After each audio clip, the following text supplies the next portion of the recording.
Om Sahana Bhavatu Sahanau Bhunaktu Sahaviryam Karavavahai Tejasvinavadhitamastu ma vidvishavahai.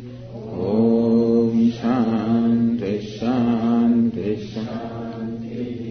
Om Purnamadav Purnamidam Purnat Purnamudachyate Purnasya Purnamadaya Purnamevavashishyate.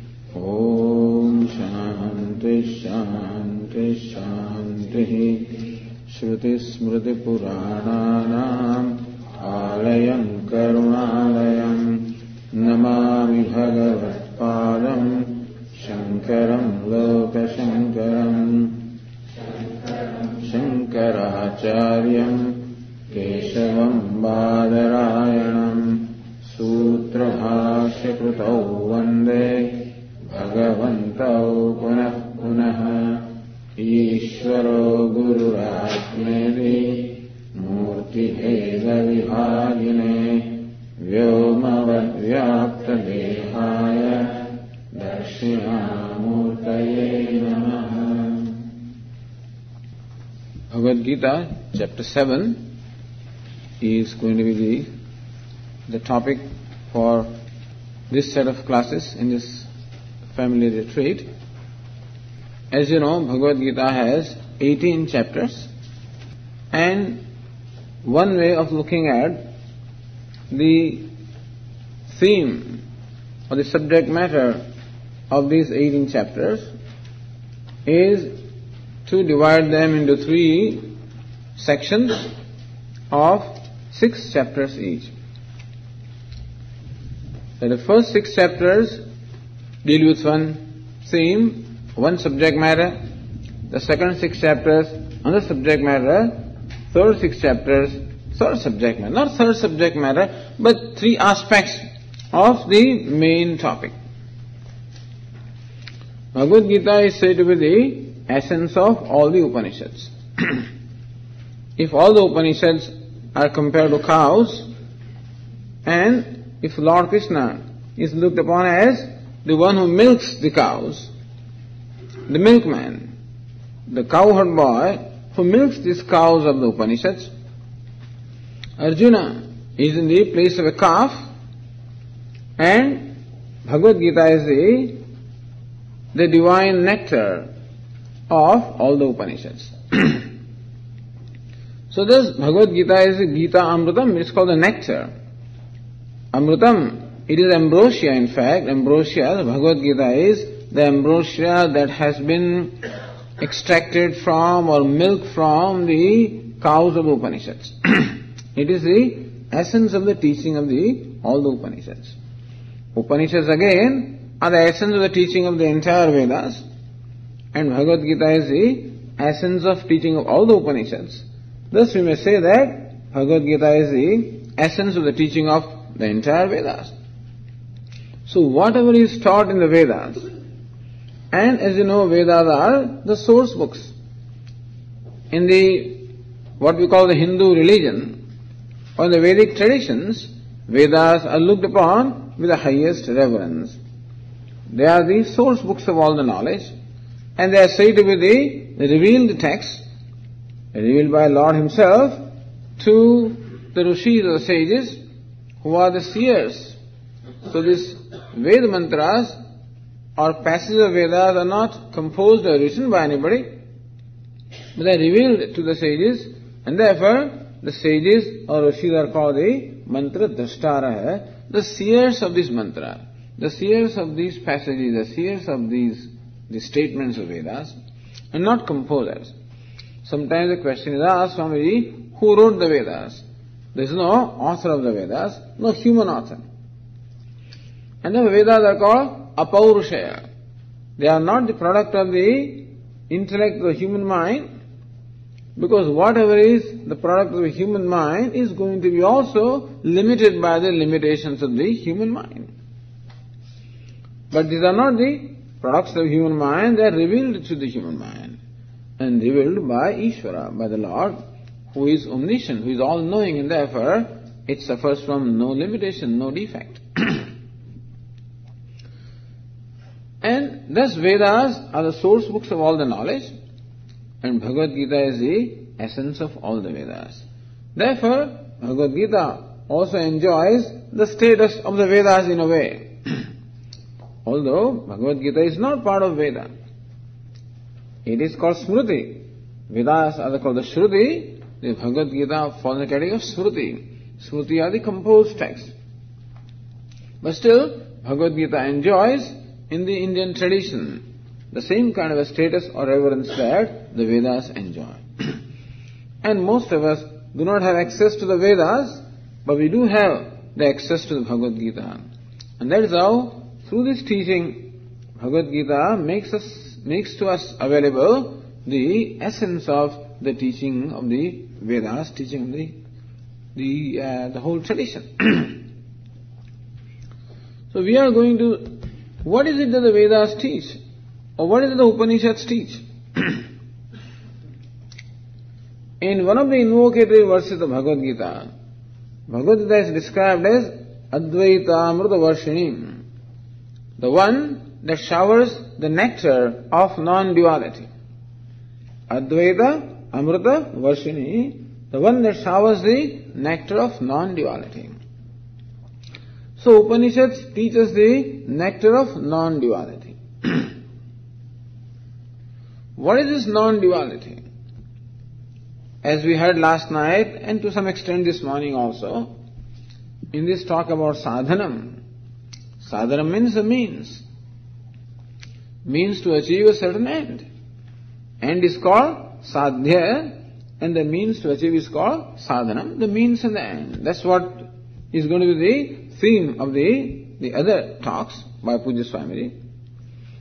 So thus, there is something sadhya, there is something to be achieved, and sadhanam, there would be an appropriate means to achieve that. And the one who wants to achieve is called sadhaka. The one who wants to accomplish, one who wants to achieve is called sadhaka. He undertakes certain means called sadhanam to achieve a certain end which is called sadhya. The sadhanam is a means that connects the sadhaka with sadhya, so the one who wants to achieve is joined to his goal or objective with the help of the means. So this very word sadhanam, the means, to achieve a certain end, presupposes that there is someone who wants to achieve and there is some goal to be achieved. That there is a distance between the two, and that distance has to be bridged by what we call sadhanam or the means.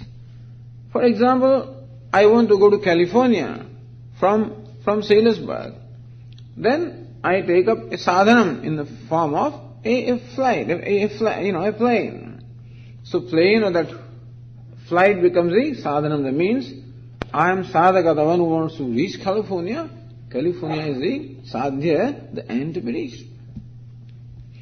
Now when do I need to take up the sadhanam? When do I need to take the plane? When the place where I want to go to is separated from me, or I am separated from the place. So there is a distance between myself and California in terms of place, in terms of space, and in terms of time also. And this plane bridges the gap and thus makes me achieve the goal that I want to achieve. So in this business of achievement, there is already a presupposition that I am different from what I want to achieve. The sadhaka is different from the sadhya. And all of this will be elaborated by Pujya Swamiji. But what we are saying here is that, what is it the Upanishad teaches? The teaching of Upanishad is summarized in one simple statement, Tattvamasi, that thou art.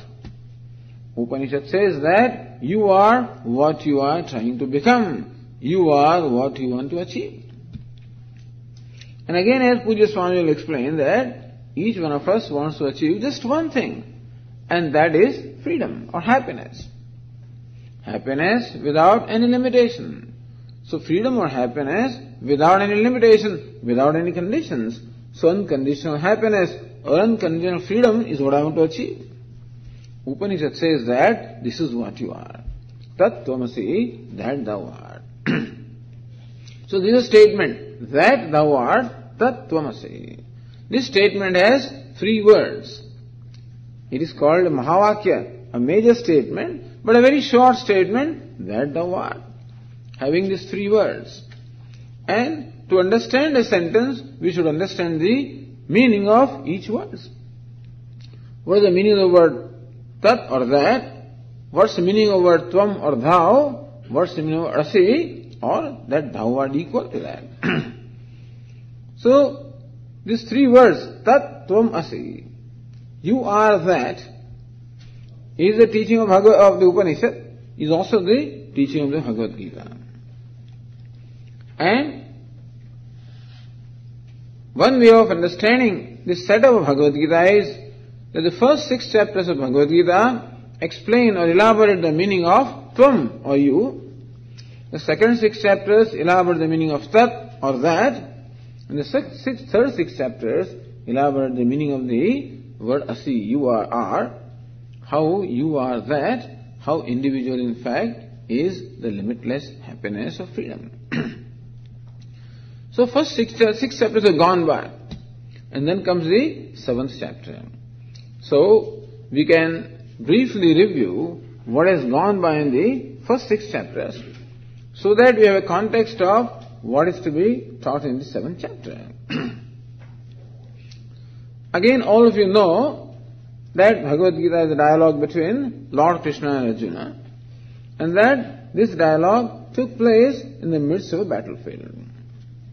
It also is well known that Lord Krishna was the charioteer, the driver. Arjuna was the master of the chariot.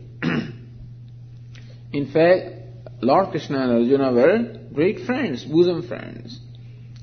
But it just happens that Lord Krishna became the charioteer. Again, how it happened, that also is well known. How Lord Krishna happened to be on the side of Arjuna. Because in the battlefield where this teaching was imparted, the battle was between the 2 sides, Pandavas and Kauravas. The sons of Pandu and the sons of Dhritarashtra, and the 2 armies. And before the battle commenced, the leader of the Pandavas with Arjuna and leader of the Kauravas with Duryodhana, both of them approached Lord Krishna seeking his help, requesting him to be on their side when the battle is fought.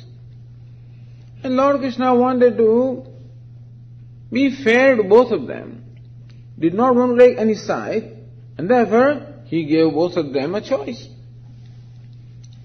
That look, I will be on one side, but I will not fight the battle, I will not wield the weapon, and without the weapon, the one who will not fight, such as that, I will be on one side, you can choose me. Or on the other side will be my well-equipped army. You can choose that. This choice is given to Arjuna and Duryodhana. Arjuna is asked to make the choice first.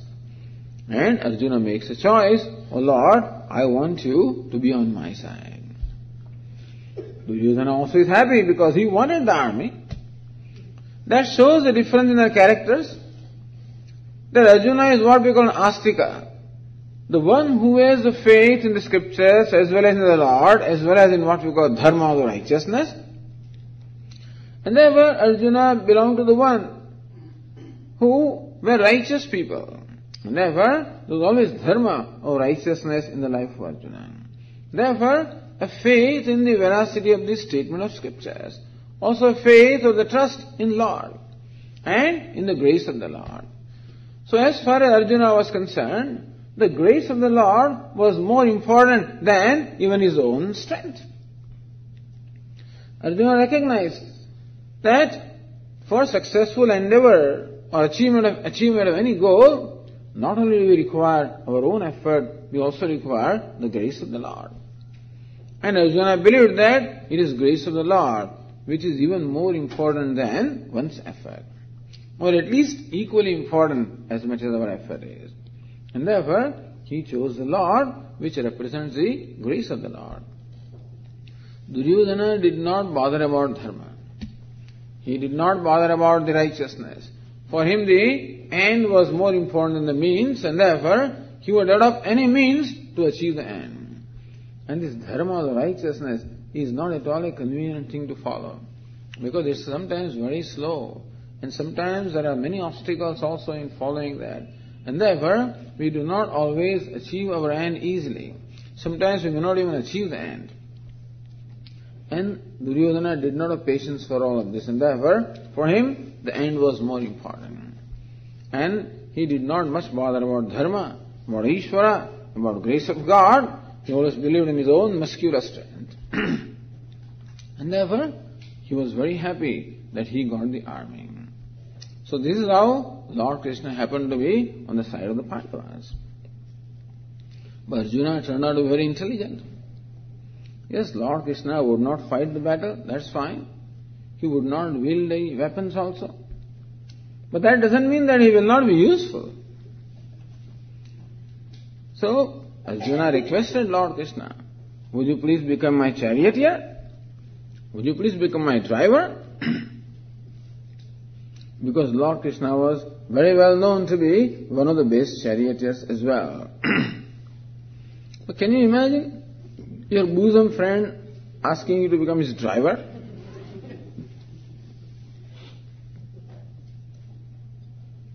I don't think that we would tolerate you. You want me to be your servant? Even you are my master and I am your servant? We would have a lot of problems. But Lord Krishna had no problem at all. He had no problem. He said, sure, I'll become your charioteer. Meaning that he had no difficulty in taking up any role. Even though Lord Krishna is the king of Dwarika, he is well known as in fact Lord, God, and Arjuna knew him as such. And thus, he was one of the most famous, most accomplished, most powerful persons of that time. And when he requested by Arjuna to become a driver, he willingly accepted that. What does it show? Really, it shows the freedom. What is meant by freedom is the freedom to do whatever is required to be done. The freedom can be defined. One way of looking at freedom is the willingness to do whatever needs to be done. This is one of the important teaching of Bhagavad Gītā. Karmanyavadhikaraste, hey Arjuna, do whatever is required to be done in any given situation. We do a lot of things, but we always try to save our neck first of all. We don't stick out our neck. We always remain protected. Protect all our, all our security and safety first, and then do what is required to be done. And so, we don't do necessarily what is required to be done. We do generally what is convenient to be done, not necessarily what is the right thing to do. As Swaminathan just said, surprisingly or not surprisingly, there were 327 fellows who signed this petition, imagine. Although the subject matter he talked about, his conversion, in fact, affects millions and millions of people, hundreds of millions of people, but people don't care. They don't think that it is their responsibility at all. Even to know what my responsibility is also is a very big deal. That's what Bhagavad Gītā teaches also. Many people think that they don't need to study Bhagavad Gītā. Swami, I don't need, I know. I always take my responsibility, I always speak the truth, I do what is right to be done. But what is your responsibility? Even that also needs to be learned. And we think that our responsibility only extends to our immediate family, or maybe to our friends. But Lord Krishna explains to us that in fact, one's responsibility extends to the entire universe. So, yajñāsāt karmanonyatra lokoyam karmabandhanaha. Here, Arjuna, may you perform the action in the spirit of yajna, in the spirit of an offering, because there is a cosmic sacrifice, a cosmic offering is going on. And so what Lord Krishna teaches in Bhagavad Gītā as dharma is nothing but self-offering, offering myself. And who can do that? When can I offer whatever is required? When I have no need at all. If I do not need anything, if I am safe and secure, regardless of where I am and what conditions I am, I'm quite comfortable regardless of where I am or what I am. Whether I have any possessions or not, if there is no sense of possession, there is no need for possessions. Only when I become totally free from all the needs that I can do whatever is required to be done. You'll think about this.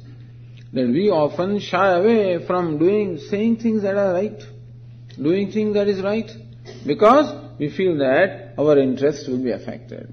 And therefore, either we don't say that, or say things in a manner that we always protect ourselves. Because we need protection, we are insecure, we are incomplete, and therefore I'm in need of security, need of comfort, need of protection. Person who is free from any needs, even of protection, of comfort, of security, because one who has discovered that security and protection and comfort from one's own self.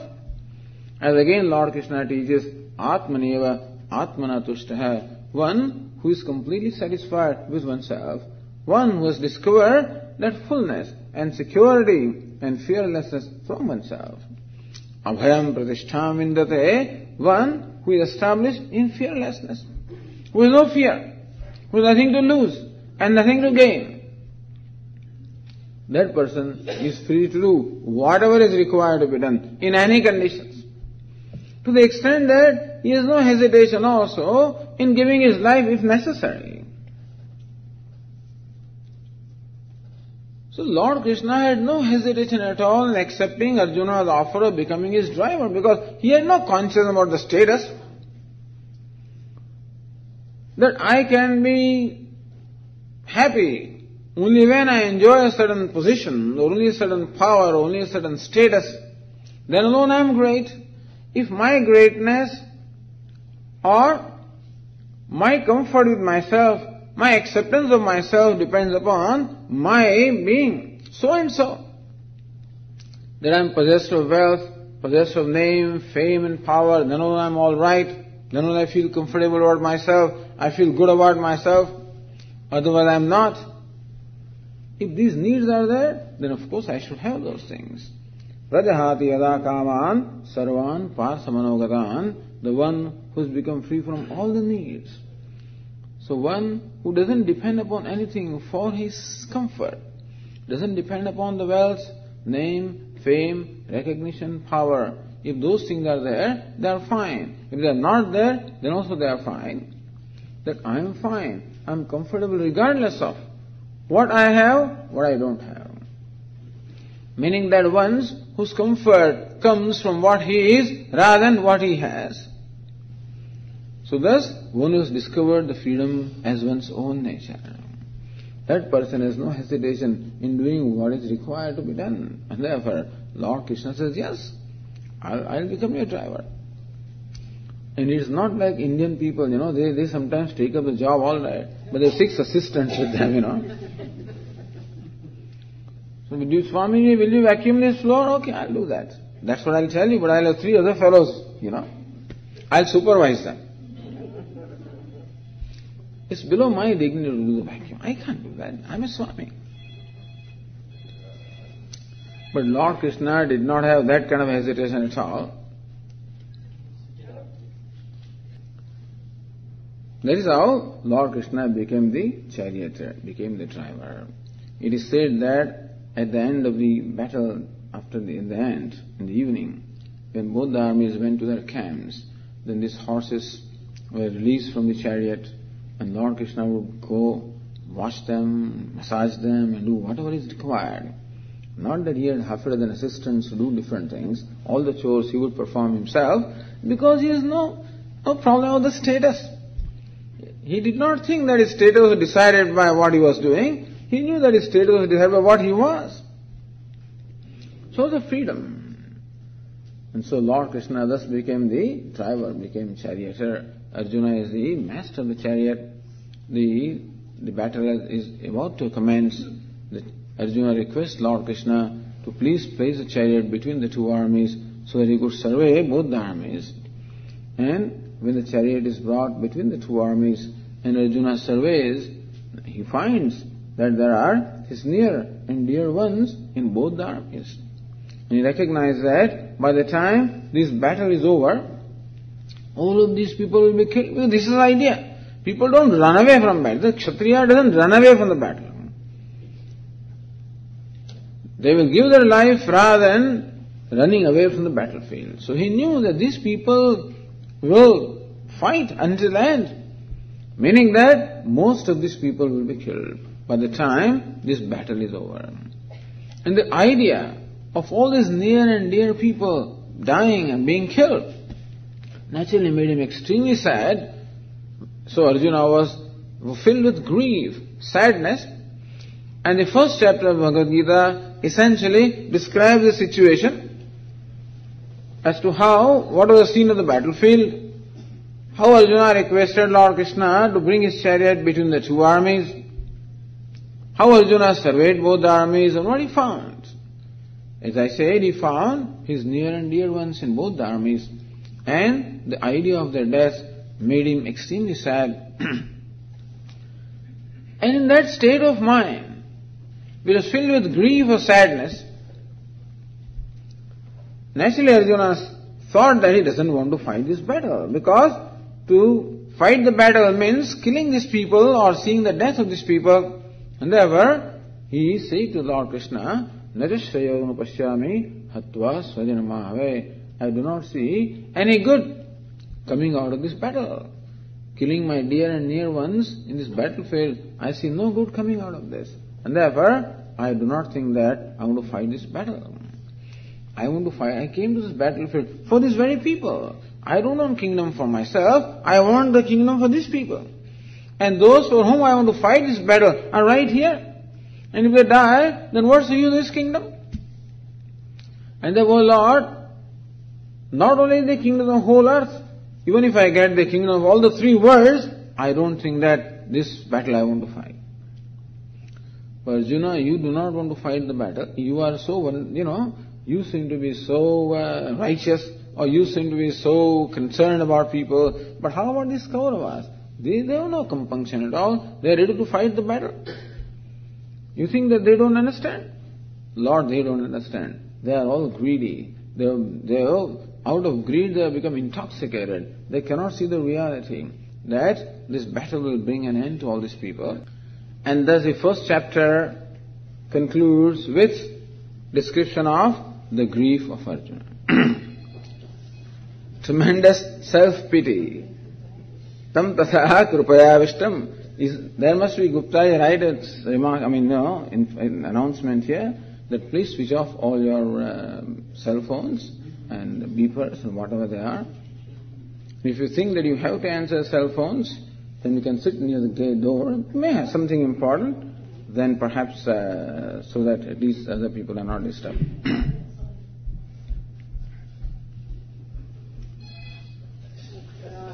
There is something important, maybe, it's possible.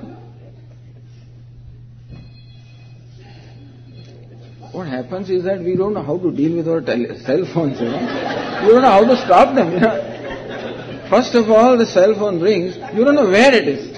In some kind of corner. It takes 5 minutes to find where that thing is. It's in a purse and then something inside there. You take out, then you don't know which button to press and what. And I have seen this. Many people do not know how to switch it off, really.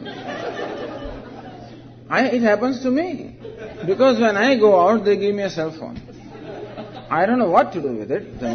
One or two things I know, press this and that, but beyond that I don't know anything. So it can happen. The important thing here, however,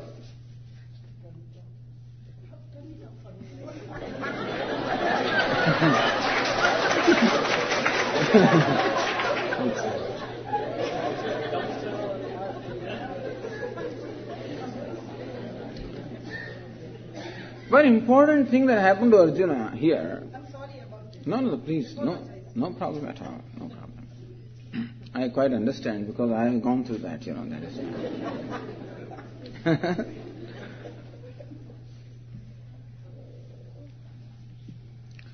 Is that with this mind that is filled with grief, tremendous sadness, tremendous grief, in that state of mind, Arjuna had some glimpse of his fundamental problem. The most important thing that happened to Arjuna is that he had a glimpse. There is some fundamental problem here. That no doubt there is this particular situation, the topical situation is there. I need to make a decision whether to fight this battle or not. That is what we call the situational problem or a topical problem. A given situation requires us to respond to the situation, and we may have a problem in how to deal with the situation. But you could see that this situation became a problem to him because of the mind, which was suffering from this grief or sadness. And the sadness was not just caused by the situation, but then sadness was caused by something more fundamental. And thus, Bhagavad Gītā explains to us that there are two kinds of problems. One is the universal problem, fundamental problem with which every human being is suffering. And you heard from Pujya Swamiji that human being is endowed with the 100% self-consciousness. Other living beings and creatures have partial self-consciousness. But human being is endowed with the 100% self-conscious. I am conscious of myself. And therefore he could become conscious of the fact that he was a helpless person. Arjuna recognized his helplessness. He recognized his inability to do anything. He recognized that he was so limited, so inadequate. He found himself totally inadequate to deal with the situation. And thus his inadequacy made him really extremely sad. Understand that all our sadness ultimately comes from a sense of inadequacy. We feel sad from simple one reason. There is no other reason for our feeling sad. Anytime we feel sad, it's for one reason. That is when I find myself inadequate. Inadequate to deal with the situation. Inadequate to face the situation. Inadequate in wherever I am. When I find inadequate, I become very unhappy because I want to see myself adequate. I want to see myself a complete being, adequate being. As long as I find adequacy, so long I am okay.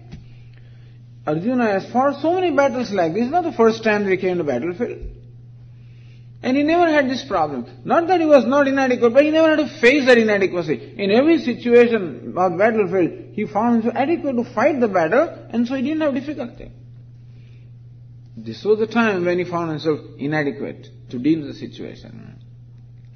It is not that he was afraid of the situation. It is not that he was not strong enough to fight. But then he found himself emotionally inadequate to deal with the situation. And that is why he became very sad. So Arjuna's sadness in fact thus represents the sadness of every human being. That every human being basically feels highly inadequate. Our 100% self-consciousness. So we are very conscious about our keenly conscious about our inadequacy, our incompleteness. What is the inadequacy? Inadequacy, as I said, to be able to live up to my own expectations. I have some expectation of myself. A human being has expectations of his own self. I expect myself to be such so and so. I expect myself to be honest. Expect myself to be truthful. Expect myself to be kind. Expect myself to be loving. Expect myself to be generous. Expect myself to be charitable. This is what we expect ourselves to be. Each one of us loves to be kind and charitable and generous and loving person. Everyone expects themselves to be truthful and honest persons. When I find that I am not able to live up to those expectations, that I cannot be honest, I cannot be truthful, I cannot be kind,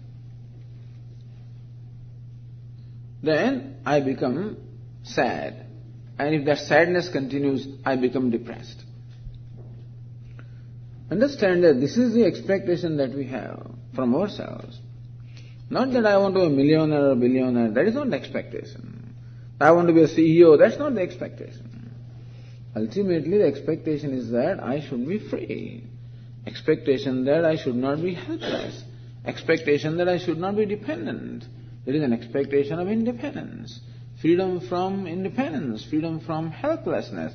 So I do not want to be helpless. I do not want to be dependent. I do not want to be controlled. When I find myself helpless, controlled, dependent, then also I become very unhappy with myself.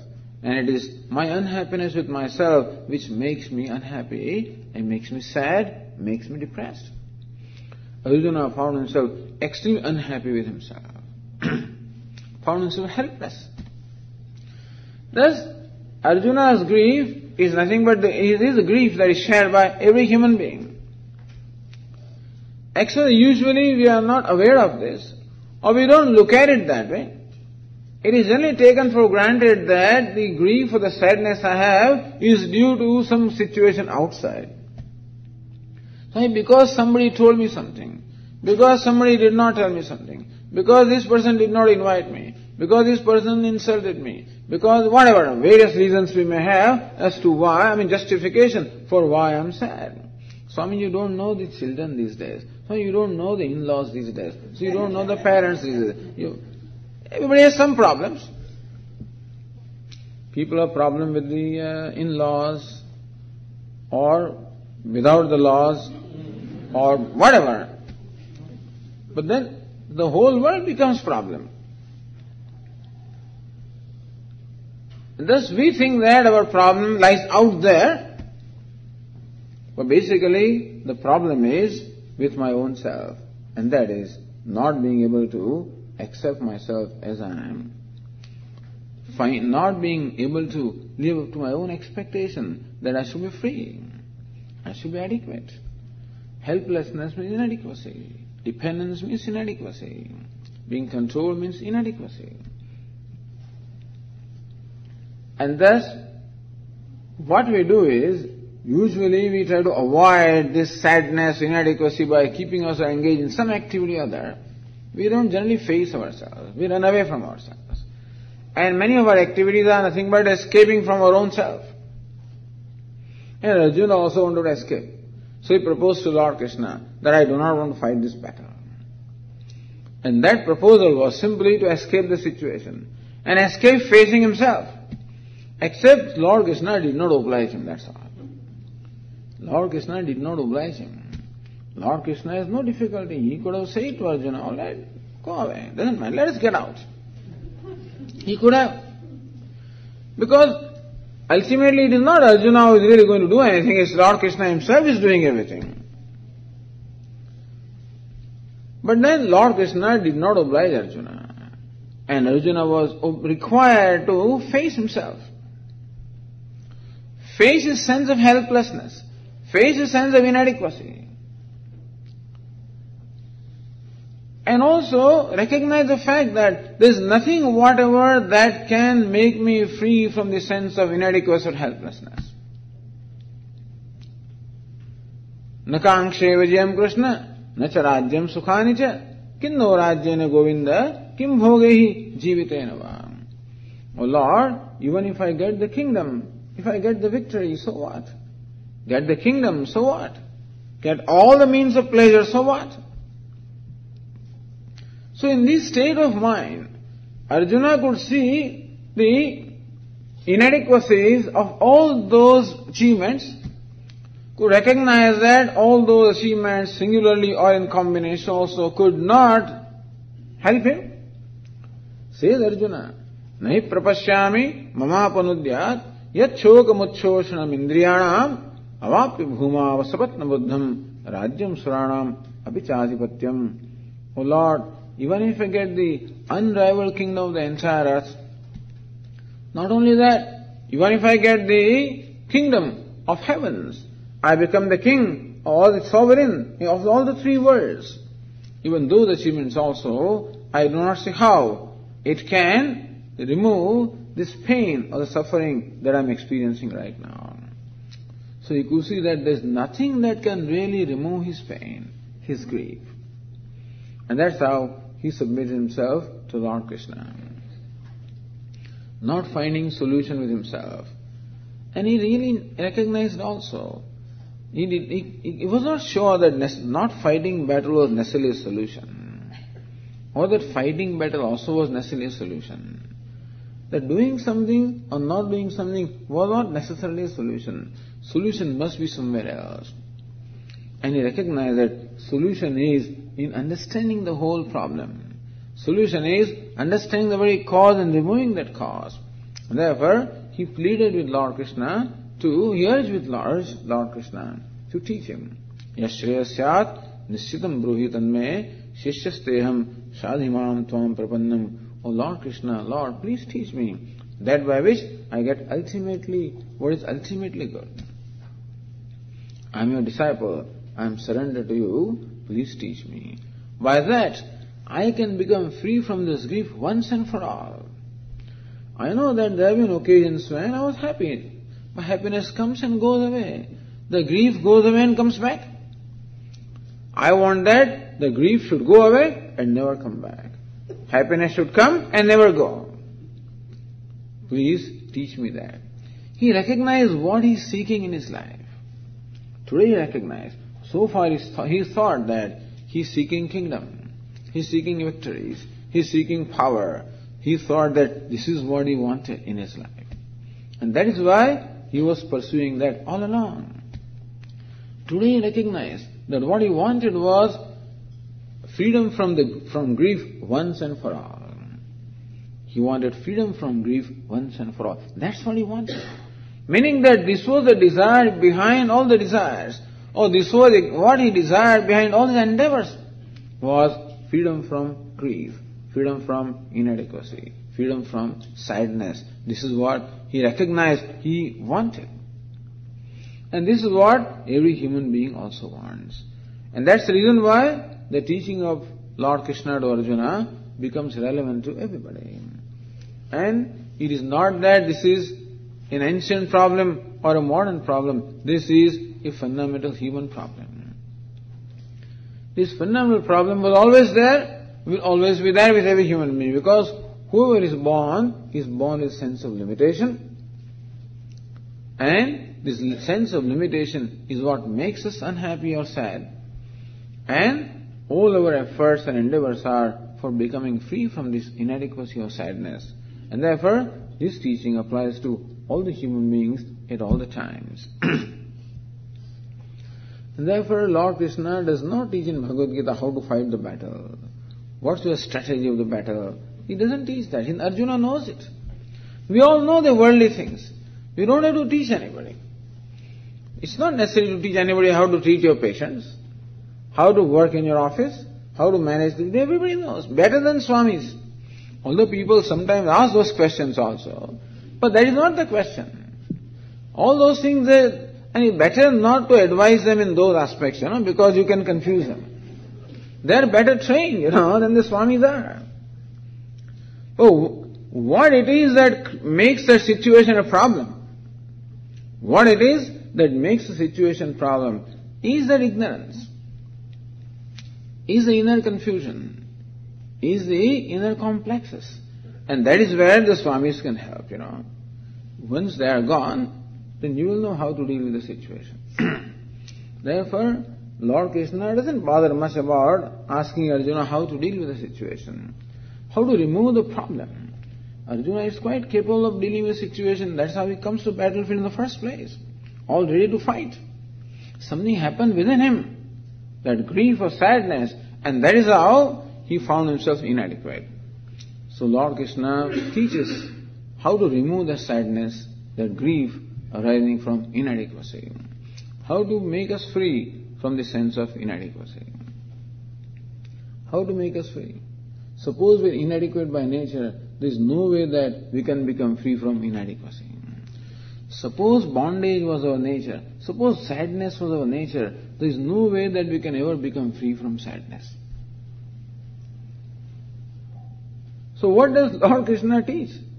What is the way of becoming free from inadequacy? By recognizing that adequacy is my nature, recognizing that freedom is my nature. And thus, this teaching us what we are. The first 6 chapters of Bhagavad Gītā basically teach us what we are. that we have lots of wrong notions about ourselves. We have the wrong perception of our own self. Each one of us is born with a wrong perception. The so-called consciousness is there, but it is a consciousness which is in fact consciousness which is coupled with ignorance. It is not consciousness of the true nature of ourselves, but then consciousness coupled with ignorance. In fact, consciousness characterized by wrong perception of ourselves. If we were born as a true consciousness of ourselves, there would be no problem at all. But the so-called consciousness that we have is in fact what we call the misconception or the false perception of ourselves. We have the false or the wrong perception of ourselves. When they say that the animals do not have that self-consciousness, meaning that they are free from that wrong perception of themselves. They also don't have right perception, but they don't have wrong perception also.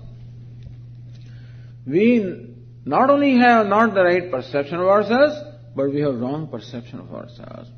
And thus, all the human problems of sadness and grief arise from the false perception of one's own self, which brings about the false perception of the world. That also brings about the false perception of God. Thus, these three entities, the Jiva, the individual, Jagat, the universe, and Ishvara, the creator, Jiva, Jagat, and Ishvara, the individual, the world, and the creator. There are false perceptions about all these things. And what Bhagavad Gītā seeks to do is to remove these false perceptions by giving us the right perception. Therefore, the first 6 chapters give us the right perception about the self. The second 6 chapters give us the right perception about the world as well as about God. And the last 6 chapters tell us how this individual and world and God in fact are one and they are not many. So this is the arrangement of the teaching of Bhagavad Gītā. And the first chapter basically deals with the description of grief, Arjuna. The first 10 verses of the second chapter also continue that description. From 11th verse of the second chapter, Lord Krishna begins his teaching. And basically what Lord Krishna teaches is that you are immortal. Na jayate mriyate va kadachit. Arjuna, self is never born. Self is free from birth and death and growth and all those things that you heard, Asti, jayate, vardate, viparinamate, apakshiyate, vinashyati. You know the 6-fold modifications? Asti chet jayate, he is born. Asti chet, if he continues to live, then vardate, then he grows. Viparinamate, becomes mature. Apakshiyate, declines. Vinashyati, then dies. Each one of these things is a cause of unhappiness. Each one of these modifications is a cause of unhappiness. Because I like to see myself changeless. I do not like change. Lord Krishna says that the self is free from all these modifications. Ajaha, ajo nityaha, shashvatoyam puranaha, na hanyate, hanyamane sharire, ajaha. Unborn, nityaha, without death, shashvataha, without growth, without decay, that in fact you are not what you take yourself to be. You are immortal. You are free from birth and death and old age. Yes, there is birth and death, but that belongs to the body. There is something that is subject to birth and death, which is the body. There is something that grows and decays and dies, that's the body. But you are the indweller of the body, the very witness of the body. You are the consciousness, the self, free from all these changes and modifications. You are immortal, you are free. So that was said in the second chapter. But then Lord Krishna also recognizes that in order for this teaching, that I am ever free, I am immortal, I am free from birth and death, that the death of the body is not my death. Na hanyate hanyamane sharire. Just because the body dies, the self does not die. That I never was born. There never was a time when I was not. There never will be a time when I will not be. I am free from beginning and free from end. To be able to grasp this teaching, does require a certain frame of mind, certain disposition of mind, certain preparation, which will be primarily the theme of Pujya Swamiji's talks. That sadhana means, he talked about growth. A very long talk about the growth, how the physiological growth takes place by the laws of nature. But then, that is already done. Then we have to initiate ourselves another kind of growth. That is called the self-growth. So there's this two-step process is there. First is the self-growth and second is the self-knowledge. Self-knowledge requires also self-growth. By self-growth is meant the growth or maturity of the mind. So growth or maturity of the mind is the first step, and then the self-knowledge is the second step. So therefore Lord Krishna also teaches the process called Karma Yoga, by which to bring about the maturity of the mind. That you will hear from Pujya Swamiji, basically, how to bring about the maturity of the mind. What they call the purification, inner purification. How to make the mind free from the likes and dislikes. How to make the mind free from the impulses. How to have a mind which is composed, which is satisfied with itself, which is abiding in itself, which is happy with itself. This poor mind, as Lord Krishna says, when it is under the control of likes and dislikes, then it acts as my own enemy. Atmaiva hyatmano bandhuhu, atmaiva ripuhu atmana. That mind which is under hold of likes and dislikes and impulses acts as though it is my own enemy. Whereas the mind that is free from likes and dislikes becomes my friend. So the first step is how to make our own mind our friend. How to make our own personality our friend. How to acquire that the favorableness of our own self, making ourselves favorable to us, having an abiding mind, a contemplating mind. That's the theme of the second chapter, Karma Yoga, part of the second chapter. Third chapter is called Karma Yoga. The fourth chapter, fifth chapter, sixth chapter, all of these basically focus upon the self and the karma. So that is how Atma, the self, and Karma, the action, Karma Yoga, they are the theme of the first 6 chapters of the Gītā. And then, having talked about the true perception of one's own self, what is in the true perception of the world? What is the true perception of the Ishvara, God, is the theme of the second 6 chapters, and that will be the theme of the 7th chapter, which we'll begin from our next class. So, first 6 chapters giving us the true perception of our own self, and the means of gaining that perception is called Karma Yoga. The second 6 chapters give us the true perception of the world and the God and the Ishvara, and the means of attaining that true perception is called Bhakti, the devotion. So thus we will learn in the 7th chapter what's the nature of Ishvara, therefore what's the nature of the Jagat or universe, and what's the nature of Bhakti, of the devotion. Who is the Bhakta? Who is the devotee? So Ishvara, the Lord, devotee, the Bhakta, and devotion, the Bhakti. This is subject matter of the 6 chapters, and 7th chapter also deals with these topics, as we'll see from tomorrow.